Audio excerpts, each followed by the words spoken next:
Well, one final Friday night of the regular season, the Rush and the Utah Grizzlies in Game 71.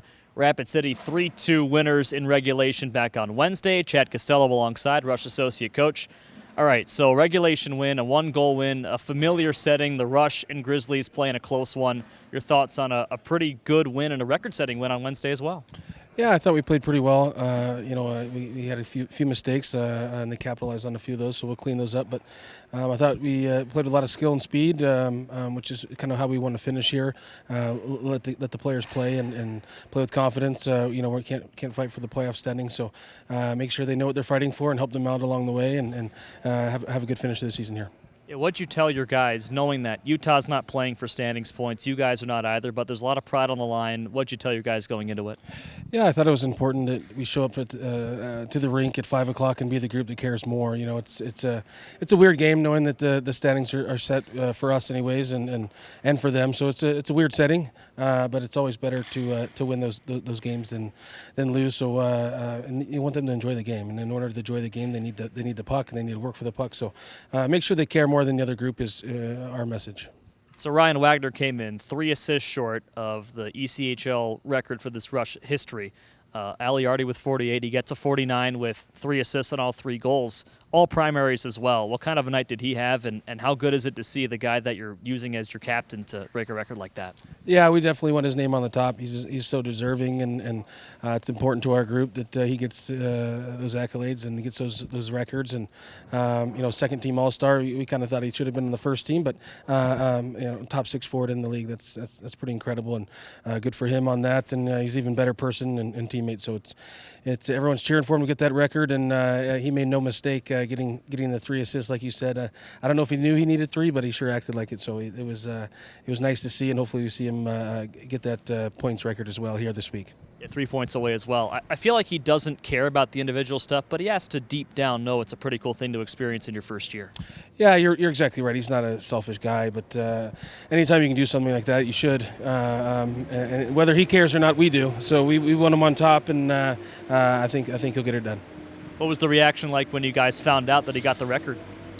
Yeah, you're still in game, so it's one of those things you kind of celebrate after, and to be completely honest with you, he'll probably break it again. So it's cool for him, and proud of him, and very well deserved. You saw him kind of hunting assists, but he's been a pass-first guy all year, with Blake Bennett especially coming in to be the goal scorer on his line. How has he morphed into a pass-first guy and really an unselfish hockey player no matter who he's with? Birth. He's an unselfish person the way he was raised, so good on his parents. That's just who he is. He's a tremendous hockey player, awesome to work with, and it's not so much that he's looking to pass or any of that stuff, and I've kind of been in that situation where there's certain milestones that you want to reach. You just kind of make the right play, as many times as you can, and usually it adds up to you doing successful things. So as a pass-first guy yourself, he made the right play all 3 times, right? Yeah, we won the game, and he had his 3 assists, so yeah, it was perfect. There you go. Oh, Nathan Torkey also won the game for you guys. 19 third-period saves, 44 overall in his first pro win. A really tough situation he was in his first 2 appearances, a start in Kansas City and a relief appearance while down big in Tulsa. But Utah, at home, fresh start, and he did really well. Yeah, it was his first pro win, and it was an honor just to be a part of it. And to be honest with you, he's an awesome kid and great teammate. His father played, so he kind of knows exactly how the pro works, and he's getting his feet wet, and he's going to be a tremendous professional goalie. Like you said earlier, he kind of got thrown in some weird positions, so it was awesome to see him, get a home start, and the boys rallied around him, and I think everyone in the room was proud of him. So he's got a bright future for sure, and I love working with him. We talked about last time him being 5'10", 180, a smaller guy for the position, but you couldn't tell by the size he took up just moving all around in the net. Yeah, he's athletic, and he knows that he's the smaller size goalie, and so his angles are spot on, and he's aggressive, and he had a lot of confidence. He actually shot for the empty net there, so he almost got his first win and first goal in the same game. So, like I said, honored to be part of it, and there's more wins for him to come. Do you encourage goalies to do that? No. Why not? I mean, if you're going to go for it, I guess. But I think that was the right time to do it because he had some pressure coming from the outside, so he knew he had to clear it to the middle. So get it airborne and give it a shot, and he almost had it there. It would have been fun to see that roll in. Okay, so all three of your goalies, Murphy, Radomski, Prop as well, Torquay, all four of your goalies play the puck pretty liberally and pretty well. What's it like having a sixth passer there on the ice? Yeah, it helps out. Over a 72-game season, when the player comes, or the goaltender, comes out and is able to distribute to the defenseman, it just helps them, eliminates them from getting hit. They have their back turned to the play, so it's kind of a vulnerable position. So when they play it, and we like them to play it, we are confident in our group. We've barely had any mistakes with goaltender playing the puck. So they do a great job. We believe in them, and it really helps the decor out. Like I said, over the time of a season, if you can eliminate 4 or 5 hits a game, it really helps out, and the defensemen really appreciate that. This has been such an unusual season for all of us as it comes to an end in 2 days, but for you especially. I'd imagine you're fed up with the hotel breakfast by now, but probably not. But after being here since December and winding down to April, here 4 months and living on your own in the hotel and seeing family on the road only, and once you're at home, what's the feeling like as these final few days wind down? Yeah, out of respect for my family, I miss them a lot, and it's been a difficult time. But we knew what I was walking into, and I came to win. So it's an upset feeling. I wish we were in the playoffs, and we'll probably be sad about it or down about it for another week, and then use that as fuel for next time.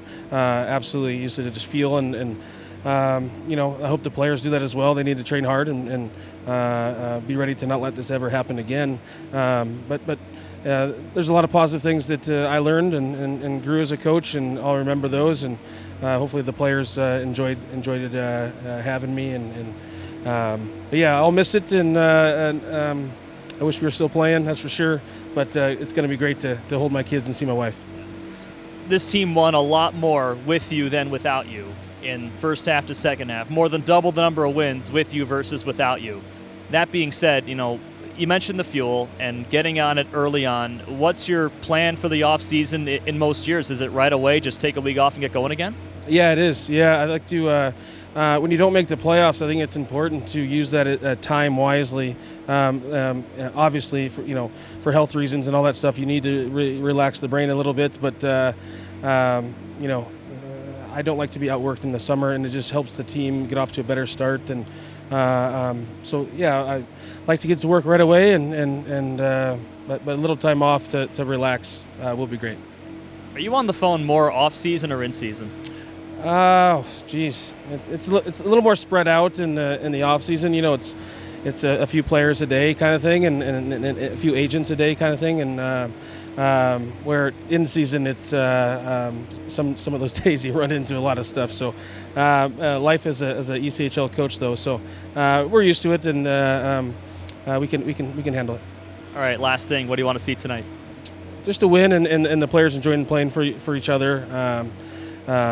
Let's end the right way, and there's a winner and a loser, and it's important for our team to want to win more than the other group. Costi, I appreciate all the help and all of these this season. Thank you. Yeah, awesome. Appreciate it. Thanks.